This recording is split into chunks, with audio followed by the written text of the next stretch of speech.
बिस्मिल्लाहिर्रहमानिर्रहीम। मेरा नाम ब्रिगेडियर अनवारुल हक है। मैं ENT का प्रोफेसर हूँ। आज मैं आपको मीनियस डिज़ीज़ के बारे में बताऊँगा, जो कि अंदरूनी कान की एक बीमारी है जिसकी वजह से आमतौर पर चक्कर आते हैं, सुनाई कम देता है और कान में शोर होता है।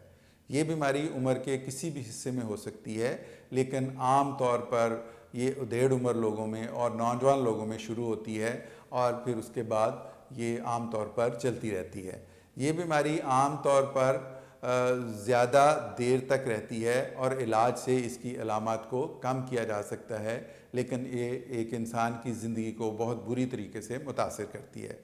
इसकी जो अलामत हैं उसमें चक्कर आना बेसिक इसकी एक अलामत है, जिसमें बंदे को ऐसे महसूस होता है या तो वो ख़ुद बहुत तेज़ी से घूम रहा है या उसका कमरा और पूरी दुनिया ही घूम रही है, जैसे शदीद किस्म का ज़लज़ले से भी ऊपर की कैफियत ज़ाहिर होती है। जो चक्कर आते हैं वो आम तौर पर 20 मिनट से लेके तक रहते हैं और 24 घंटे तक आम तौर पर रह सकते हैं, और इन चक्करों के साथ मतली भी होती है और उल्टी भी आती है, और आम लोगों में उल्टी आने के बाद चक्करों की शिद्दत में कमी आ जाती है।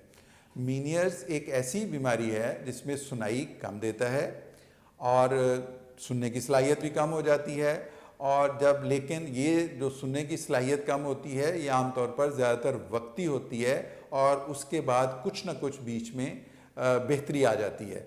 फ़र्ज़ करें आपकी सुनने की ताकत यहाँ पर है और चक्कर के दरमियान वो यहाँ पर चली गई, तो जब चक्कर ख़त्म होंगे तो वापस नॉर्मल तो नहीं जाएगी, लेकिन उसके अंदर इम्प्रूवमेंट ज़रूर आएगी। हर चक्कर के बाद कुछ ना कुछ कमी जो है वो बाकी रह जाती है और ultimately sensory neural hearing loss या जो नसों की कमज़ोरी है कान की, वो होती रहती है।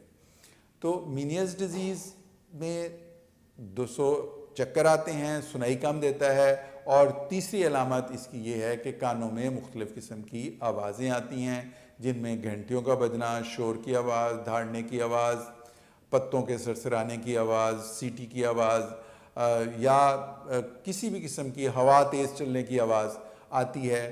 इसके अलावा कान के अंदर प्रेशर महसूस होता है और ऐसा लगता है कि कान के अंदर किसी ने रुई ठोंसी हुई है।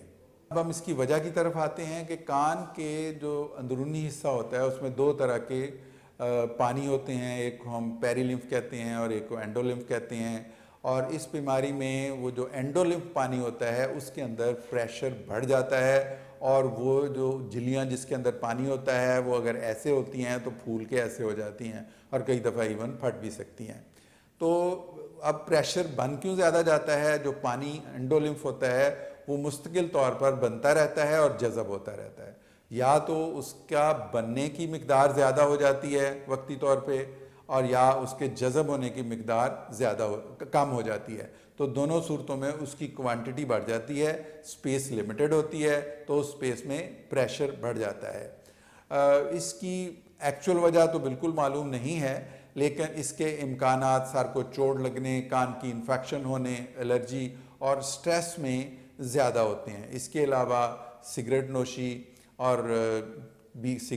और शराब नोशी से भी इसके होने के चांसेस बढ़ जाते हैं। इसकी तशख़ीस यूजुअली आम तौर पर हम बाकी चीज़ों को एक्सक्लूड करते हैं,